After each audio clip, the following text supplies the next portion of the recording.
Hi everyone, I'm Joy. Let's talk about guidelines in writing conclusion and recommendation.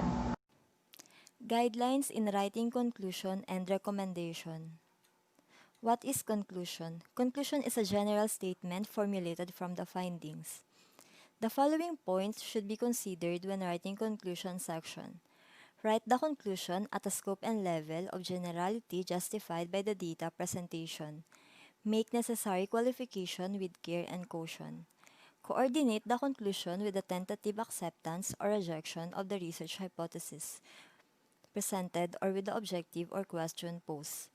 Present the conclusion in a form that other investigators can understand and subsequently verify.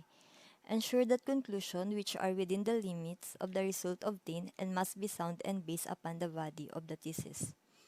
The conclusions are drawn by inference, either inductive or deductive, from the findings. The conclusions verify or deny the premises or hypothesis upon which the investigation has been conducted. Hence, care should be taken to state a conclusion for each objective or problem delimited in the proposal or statement of the research objective. Ensure that conclusion should flow logically from the findings, but since drawing conclusion involves the human process, should help one avoid this inherent problem. Discuss the conclusion in the light of the present and future practice, for theory and for additional needed investigations. Give an indication of the usefulness of the research, who could benefit from what one has done, how, what theories, discipline, organizations, group, etc. would like to know what one has uncovered or concluded, what is the value of one's effort. The following factors should be avoided when writing conclusion section.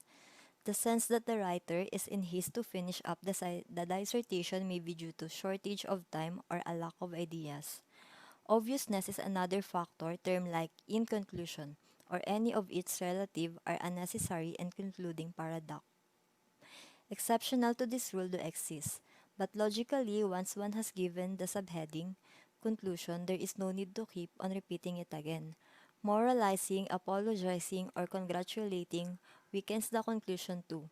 Phrases like this study, having tried to prove, having shown, hopefully has given you a better understanding, or hopefully inspiring you, are inappropriate and usually insulting to the reader's intelligence. Recommendations. As a one summary and conclusion should lead logically to one's recommendation. Recommendation must be consistent with the purpose of the study, its objective, the evidence presented by the data, and the interpretation given. Recommendations should be practical and achievable.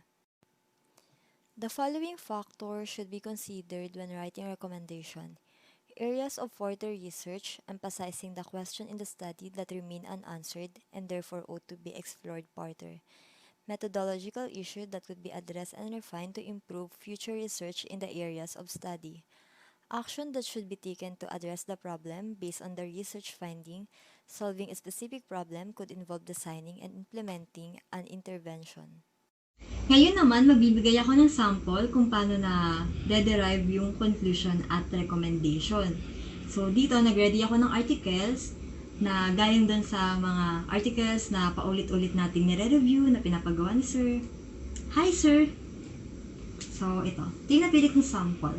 Ang title na is The Effect of Perceived and Actual Financial Knowledge on Regular Personal Saving Cases of Vietnam. So, dito sa article, meron siyang tatlong hypothesis. So, asa na siya?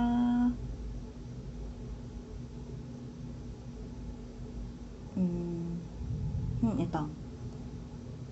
Hypothesis 1. Actual and self-assessment financial knowledge have a significant impact on personal savings regularly. Hypothesis number 2 naman, there is a relationship between personal saving regularly and financial risk tolerance of respondent.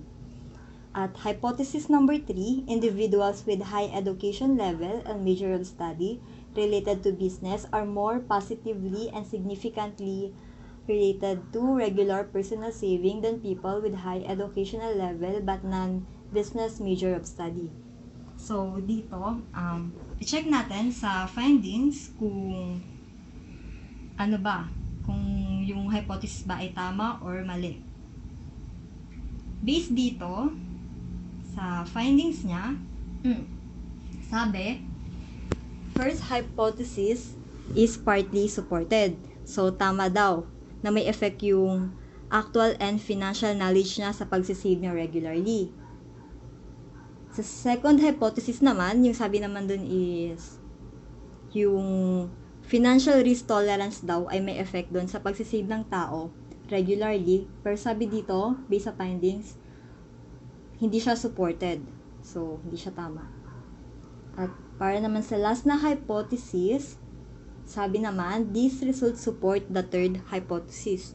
So, may epekto yung pagiging business major niya sa pagsisave niya ng money. So, check natin sa conclusion.